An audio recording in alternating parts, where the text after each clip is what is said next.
Hello, in this episode we discuss acute and chronic pancreatitis. Beginning with acute pancreatitis, what are the risk factors?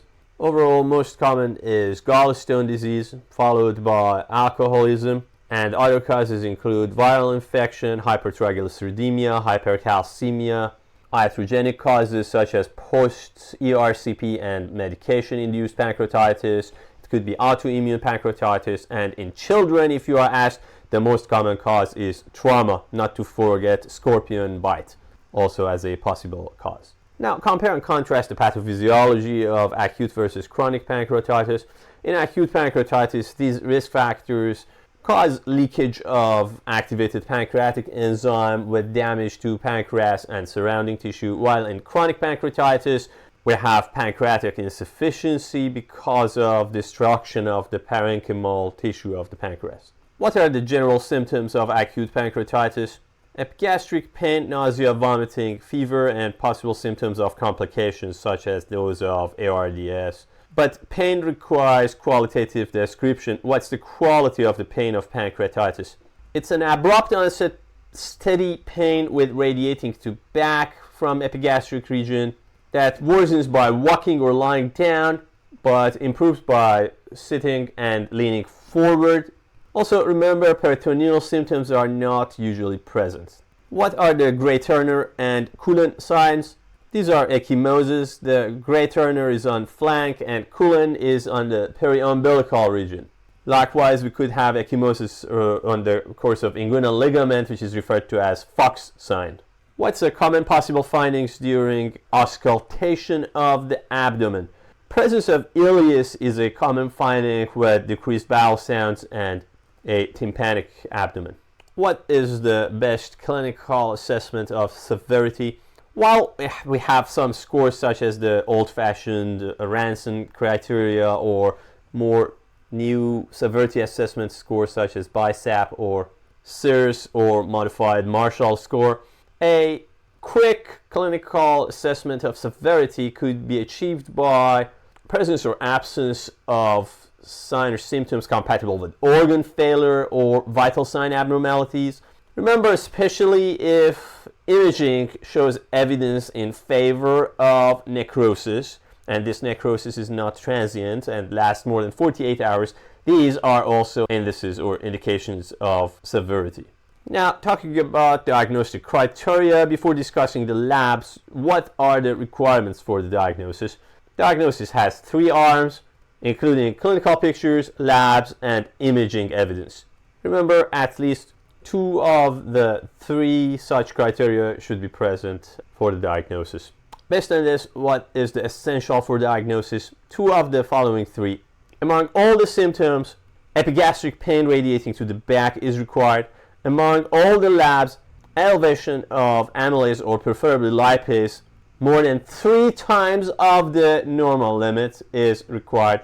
And for imaging, any evidence of pancreatitis would fulfill the required criteria. What are the other supportive labs? Leukocytosis and hypocalcemia. Now, be very careful. Hypercalcemia is a risk factor, but hypocalcemia is a lab finding. Now, what lab findings specifically hints in favor of biliary pancreatitis? Increased bilirubin or alkaline phosphatase or ALT more than 150. What lab findings favors the diagnosis of autoimmune pancreatitis? Autoimmune pancreatitis, being an IgG4 mediated disease, is associated with elevated IgG4 and is associated with other autoimmunities, so we could have elevation of ANA, rheumatoid factor, and Sjogren antibodies, for example. So these are the initial evaluation tests for confirmation of diagnosis and etiologic tests for the subtypes. What are the other general etiologic assessments? Well, we said hypercalcemia, hypertriglyceridemia. So assessment of calcium and triglycerides could also help assessment of the underlying etiology. Now, the third group of tests we need to perform, and I am not yet discussing the imaging, are the tests for severity. Now, based on the criteria you use, you may have different series of sets for assessment of severity. For example, Ranson criteria uses LDH, glucose-based deficit, while BISAP criteria mainly focuses on BUN and SIRS criteria. More on the severity assessment later. Now, regarding imaging, what are the first and best tests? The first test is ultrasound, and the best test is going to be CT. Now, do we always perform this so-called best imaging test? No. What are the indications of CT? If the initial diagnosis is in doubt, if the symptoms last longer than 72 hours, therefore we think about some complications such as necrosis, and if we are concerned with organ failure or necrosis, that is severe pancreatitis. These three are the important indications of CT assessment. Now, regardless of the imaging, but most importantly related to CT findings, what are the imaging findings supporting pancreatitis? We are talking about acute pancreatitis findings. Ultrasound and of course CT would show enlarged pancreas with possibility of peripancreatic fluid. Other signs include colon cutoff sign or sentinel loop sign. This could be seen also on abdominal x-ray, as well as fat stranding around the pancreas. What is colon cutoff sign? Abrupt tapering of the colon in splenic flexure. That's we have this dilated or gaseous extension of transverse and ascending colon that tapers off and abruptly terminates on the left colon. What's the sentinel loop sign? Dilation of duodenum or jejunum. What does this sign indicate? This indicates ileus. Both of these signs indicate local inflammation causing ileus. Talking about the management, what is the initial management? Supportive care with IV fluid, correction of electrolyte abnormalities, bowel rest with NPO and NG suctioning, which also be used later on for nutritional support, and analgesia, for example, with meperidine or fentanyl. What's important monitoring for morphine or other opiate recipients? Given the fact that many patients with pancreatitis have the risk of ARDS and pleural effusion, respiratory monitoring, and if needed, oxygen supplementation is important. How the nutritional supports are provided, depending on the severity. If it is mild, the patient could start oral intake after the acute episode, given there is no nausea and vomiting. If it is severe, we use enteral feeding through NG tube or NJ tube. However, even these cases are preferred to initiate oral intake within 48 hours. And then we have a very specific indication for TPN in acute pancreatitis. What is it? If the patient has severe pancreatitis plus ileus, we initiate nutritional supports via TPN. Now, what's the management for biliary pancreatitis?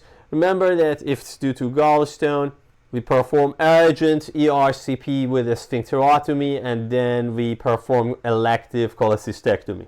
True or false? Cholecystectomy should only be attempted after normalization of amylase and lipase. That's false. No need to wait for normalization of these enzymes. What are important considerations for severe pancreatitis?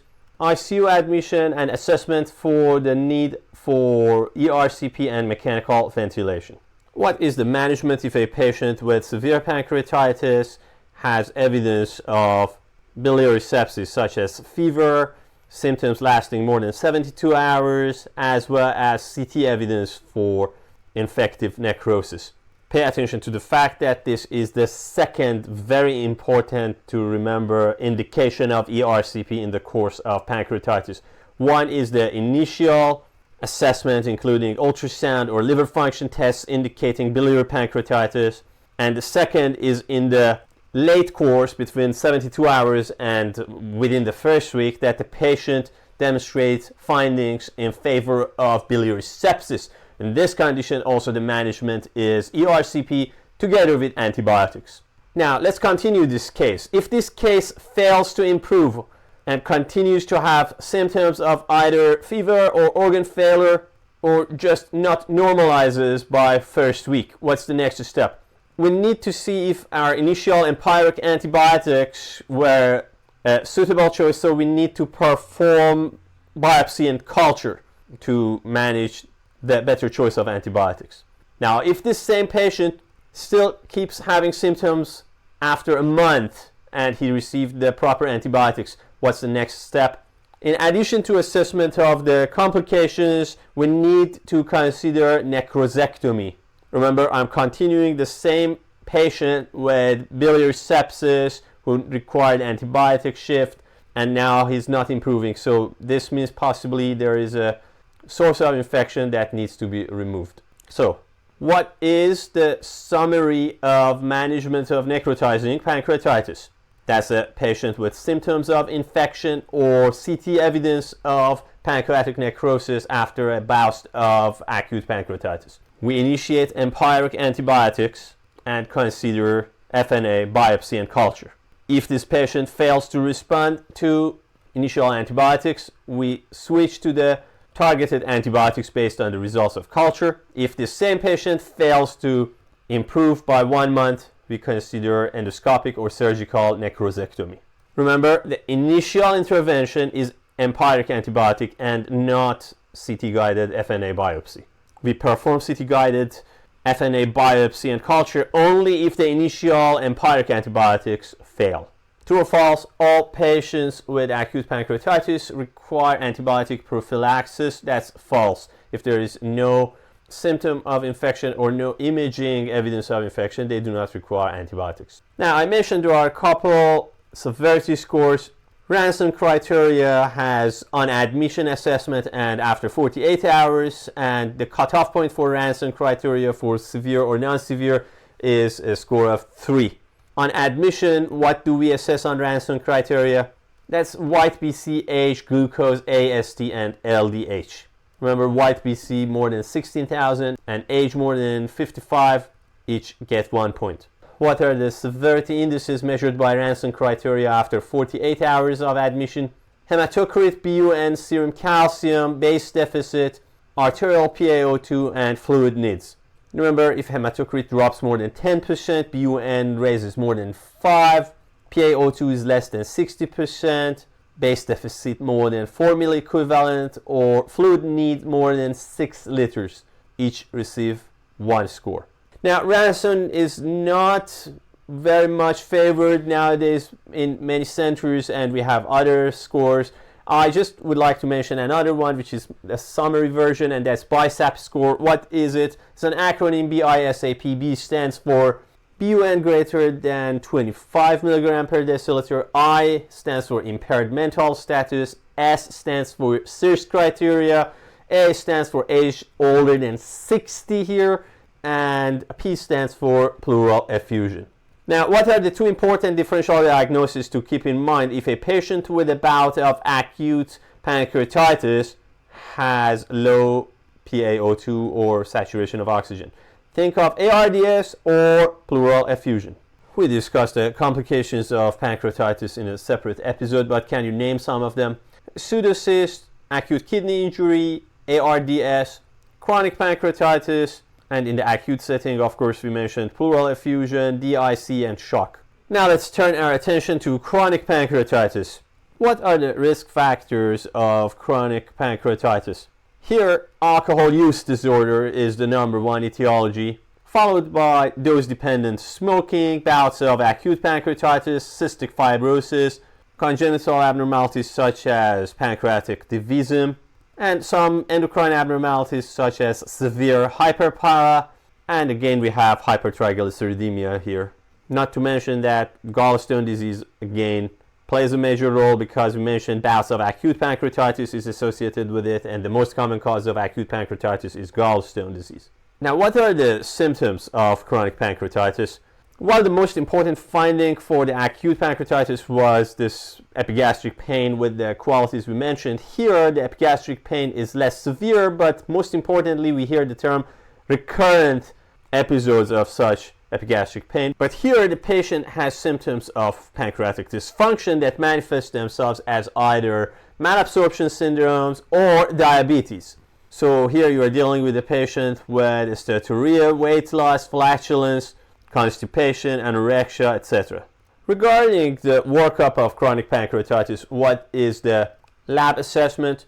Given the fact that amylase and or lipase could be normal to elevated in chronic pancreatitis, that's not our target of lab assessment. We focus on malabsorption testing and those of pancreatic function. So we assess fecal fat, we evaluate stool elastase and stool alpha-1 antitrypsin, and for assessment of diabetes we check A1C.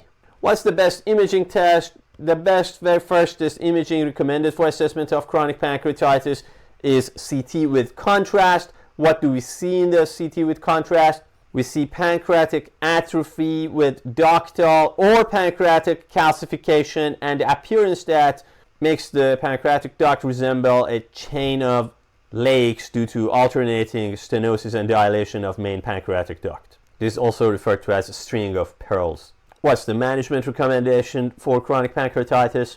Supplementing with pancreatic enzymes, together with insulin if needed and H2 blockers, analgesia, and endoscopic procedures such as stenting to dilate pancreatic duct. ERCP could be attempted for stone removal as well. Now, please compare and contrast pain management in acute versus chronic pancreatitis.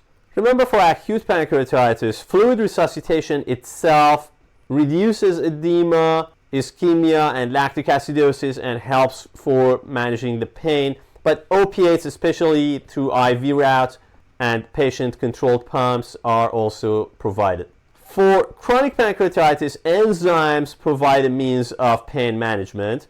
And because the nature of the pain is chronic, we consider neuropathic pain management approaches. Can you mention why enzymes could help relieve the pain in pancreatitis? Remember, one of the functions of the pancreatic enzymes is to break down the cholecystokinin releasing protein.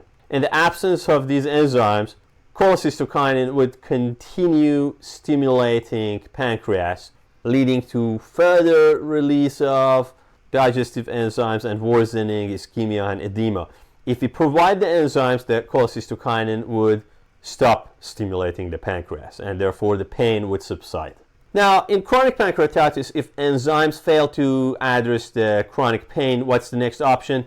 We begin with our neuropathic pain medications such as TCAs, like amitriptyline, nortriptyline, and GABAergics would be the next step. If these medications fail to address, what's the next step? We use long-term opioids such as continuous release morphine or fentanyl patch. If these options don't help, what's the next step? We consider denervation procedures such as celiac denervation block or splanchnicectomy. By the way, do you remember how this celiac ganglion block is achieved?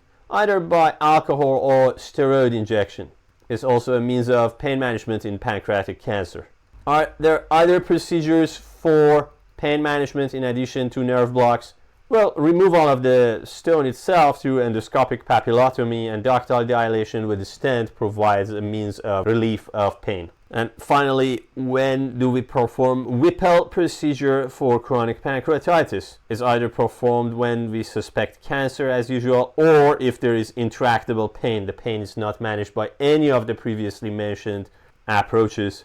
The final choice would be Whipple procedure. Finally, what are the possible complications of chronic pancreatitis? We have mentioned diabetes, pancreatic insufficiency with malnutrition, but please remember splenic vein thrombosis in addition to pancreatic cancer among the complications. I would like to finish this episode by comparing and contrasting the management options for acute versus chronic pancreatitis. Remember, both conditions benefit from analgesia, and both conditions benefit from addressing the etiology and removal of the inciting agent, be it alcohol or gallstone. And finally, both conditions benefit from endoscopic procedures.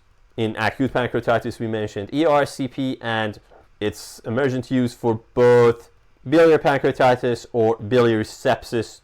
And we mentioned endoscopic ductal dilation and stenting as a management for chronic pancreatitis. Now, fluid resuscitation, NG suctioning, bowel rest, and antibiotics are usually recommended during the course of management of acute pancreatitis, as we discussed, while pancreatic enzyme replacement and management of pancreatic insufficiency and chronic pain are specific to the management of chronic pancreatitis. Do you remember the imaging evidence in acute pancreatitis?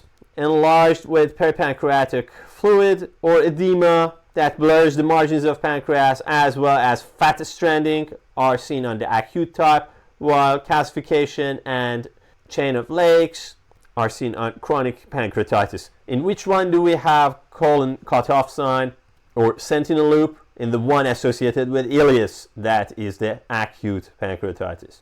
And that finishes our discussion of acute and chronic pancreatitis.